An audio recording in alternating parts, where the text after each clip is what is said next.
Hai Sobat Investor, udah pada dengar kan bahwa Tokopedia telah melakukan merger dengan Gojek dan mereka membentuk GoTo dan akan segera IPO. Ini merupakan babak baru dari era booming e-commerce. Di Amerika, e-commerce sudah lama melantai di bursa. So, kita bisa belajar dari Amerika sebagai benchmark. Kayak apa sih perjalanan dari emiten e-commerce ini, baik dari sisi company maupun yang paling penting buat kita nih, valuasi sahamnya. Yuk kita lihat betapa dahsyatnya saham e-commerce ini. Kita ambil contoh Amazon. Tahun 1997 ada cerita seru nih, ada sepasang suami istri, mereka membeli 2 lembar saham Amazon buat anak mereka yang saat itu umurnya 12 tahun. Sepasang suami istri itu membeli saham Amazon karena ya cuman itu yang mereka sanggup beli. Dalam 2 tahun kemudian, Amazon melakukan stock split sebanyak 3 kali. Stock split yang pertama adalah 1:2. So, mereka punya saham 2 lembar, stock split 1:2, sekarang sahamnya jadi 4 lembar. Terus mereka kena stock split lagi berikutnya. Rasionya 1:2 lagi. Jadi, 4 lembar saham mereka tadi sekarang menjadi 8 lembar. Dan mereka kena stock split lagi yang ketiga dengan rasio 1:3. Jadi sahamnya yang 8 lembar itu sekarang menjadi 24 lembar.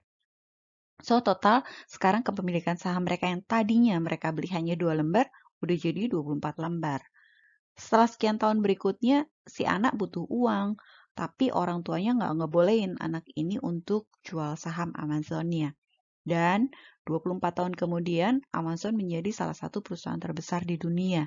Dan per April 2021, berdasarkan data yang dikumpulkan, keluarga itu telah memiliki 24 lembar saham Amazon yang nilainya telah menjadi 81.098 US dollar. Itu setara dengan 1,18 miliar dengan kurs rupiah sekitar 14.500. Artinya bahwa mereka sudah membakukan keuntungan 6 digit. Luar biasa ya. Dari IPO yang cuma 18 dolar per lembar, sekarang total menjadi 81.098 untuk 24 lembar saham mereka. Dahsyat banget ya e-commerce itu. Di dunia ini apa aja sih e-commerce itu? E-commerce raksasa di dunia ada beberapa. Amazon. Amazon tahu kan ya, yang didirikan oleh Jeff Bezos di Amerika tahun 1998. Amazon ini sekarang market cap-nya sudah triliunan US dollar. Dan Amazon ini sebenarnya awalnya hanya bermula dari toko buku biasa gitu. Kemudian mereka berkembang ke platform jual beli online dan ya udah keterusan sampai mereka menjadi raksasa e-commerce. Pokoknya sudah sejajar deh kayak dengan Alphabet, Apple, Microsoft, dan Jeff Bezos tentunya udah menjadi konglomerasi dunia sekarang. Kemudian ada Alibaba. Siapa yang nggak tahu Alibaba? Alibaba ini didirikan di China oleh Jack Ma. Dan Alibaba didirikan resminya adalah di tahun 1998. Dan dia sekarang sudah menjangkau 190 negara. Di Indonesia kita kenal Lazada kan ya. Lazada adalah anak perusahaan dari Alibaba juga. Market cap-nya sekarang menjadi 582 billion US dollar. Selain itu juga ada JD.com. JD.com itu didirikan di China oleh Jingdong. Dulu dikenalnya menjadi 360 Buy, e-commerce terbesar kedua di China setelah Alibaba. Didirikan tahun 98 oleh Liu Xiaodong dan total market cap-nya sudah 116 billion US dollar. Kemudian ada eBay. eBay ini dari Amerika. Dia sama, fitur online juga, didirikan tahun 95, tapi dia punya sesuatu yang unik. Jadi dia lebih bergerak ke fitur untuk jual beli barang lelang, terutama untuk barang-barang unik seperti barang-barang yang biasa dikoleksi oleh para kolektor. Kita pelajari lebih dalam yuk mengenai Amazon. Amazon itu IPO di tahun 1997. Waktu IPO, selembar saham Amazon dijual dengan harga 18 dolar. Kemudian dia sempat mengalami stock split 3 kali dari periode 1998 sampai 99. Jadi kalau satu lembar saham Amazon itu di akhir 1999 sudah menjadi 12 lembar saham Amazon. Jadi split adjusted IPO price-nya menjadi 18 dolar dibagi 12 lembar ya. Jadi 1,5 dolar per lembar saham. Nah, Amazon ini sempat mengalami masa sulit yaitu pada era bubble.com. Sebenarnya Amazon sempat naik tinggi harganya di tahun 1999 di Desember, itu harganya yang mana dari 1,5 dolar per lembar adjusted dari harga saham Amazon itu naik tinggi sampai menjadi 106 per lembar. Terus setelah itu puff langsung kena .com dan jatuh 96%. Di September 2001 harganya jatuh sampai ke 5,97 dolar per lembar saham Amazon. Anyway, tetap gak ada ruginya kok untuk mengkoleksi si saham e-commerce ini. Seandainya aja ya investor beli nih, mereka beli di peaknya deh. Waktu itu peaknya kan di harga 106,69 ya. Dan mereka simpen terus nih sampai sekarang nih 14 Juni 2021 kan sekarang harganya 3.346 per lembar saham. So potensial profitnya masih luar biasa loh, masih 3.137%. Fantastis ya. Tapi banyak orang yang bilang nggak mau masuk ke e-commerce, mahal sahamnya. Bener sih kalau dilihat nih dari perjalanan PBV-nya. PBV di tahun 2006 sampai dengan 2020 kita lihat ya semuanya double digit. PBV-nya bisa 38, 32, 20, 24, 19, 18 gitu ya. Dan PER-nya juga fantastis. 88, 83, malah sempat di tahun 2012 tuh PER-nya tinggi banget. Kenapa? Karena IPS-nya saat itu lagi rendah banget mereka. Dan terakhir PER-nya di harga 78. Luar biasa mahal kan ya kalau dilihat hanya dari sini. Tapi kita mesti lihat lebih dalam ya. Amazon ini kalau dilihat dari revenue versus profitnya, sebenarnya mereka tuh di perjalanannya ya, sampai dengan tahun 2021 tuh belum profit. Malahan cash flow-nya tuh sempat bleeding. Karena apa? Karena mereka mesti invest besar-besaran gitu loh di bagian marketing. Dan baru mulai tahun 2022 Amazon mulai profit. So, jadi apa dong yang jadi mesin uang buat Amazon ini? Kalau dilihat di diagram sebelah kanan, yang jadi mesin uang di sini sebenarnya kalau dari revenue kan terbesar adalah di online ya. Online itu 60,95%. Tapi nanti kita akan lihat ya, apakah benar nih dari online stores-nya nih yang akan generate profit paling besar. Amazon itu berdiri di tahun 1994, didirikan oleh Jeff Bezos sebagai perusahaan pengecer. Dulu kantornya cuma kantor kecil di Washington dan berawal dari penjualan buku biasa. Kemudian mereka masuk ke produk-produk lain seperti DVD, unduhan MP3, furniture, pakaian, mainan, makanan, perhiasan, pokoknya semuanya ada. Bahkan produk Kindle yaitu e-book dan tablet serta menjual e-book juga dulu. Kemudian mereka IPO tahun 97 di bursa Nasdaq. Pada awalnya pemegang saham Amazon sempat mengeluh, aduh Amazon nggak bagus profitnya, kecil banget profitnya. Tapi setelah Amazon mampu survive dan melewati era .com tahun 2020, Amazon akhirnya bertahan dan meraup untung yang luar biasa. Lini bisnis Amazon macam-macam ya. Jadi sebenarnya Amazon tuh nggak cuma online stores, tapi mereka itu juga punya kantor fisik untuk jualan, yaitu offline stores atau physical stores. Mereka juga punya Amazon Prime. Amazon Prime tuh semacam subscription service begitu. Dan mereka juga punya bisnis yang luar biasa, yaitu cloud infrastructure atau AWS. Dan mereka juga punya advertising business. Dan yang lebih luar biasa nih kalau kita lihat dari profitnya, dari operating income-nya, ternyata yang generate operating income tertinggi itu justru adalah AWS, si cloud ini nih. Jadi bukan si online stores-nya. Kenapa? Karena online stores itu cost-nya tinggi. Jadi marginnya tuh tipis banget. Jadi sebenarnya sumber income terbesarnya si e-commerce Amazon ini bukan dari online stores loh, tapi dari si AWS ini dan subscription service bisnis lainnya. Jadi Amazon itu mirip sama Apple dong? Enggak juga. Kenapa? Amazon sama Apple tuh beda. Kalau Apple itu kan dia jualan produk, tapi marginnya tebal. Tahu dong ya, harganya kan mahal-mahal. Tapi kalau Amazon ini enggak, Amazon ini tipis marginnya. Jadi sebenarnya singkatnya Amazon ini dia pakai bisnis online stores-nya atau sales produknya tujuannya adalah untuk meningkatkan revenue dari lini bisnis service yang lainnya. Jadi lini bisnis service inilah yang sebenarnya menjadi cash machine-nya mereka.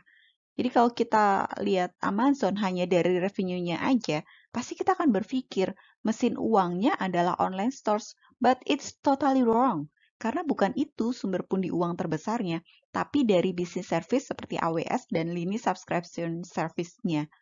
Oh, jadi Amazon itu bisnis service ya? Berarti kayak semacam Google gitu dong ya?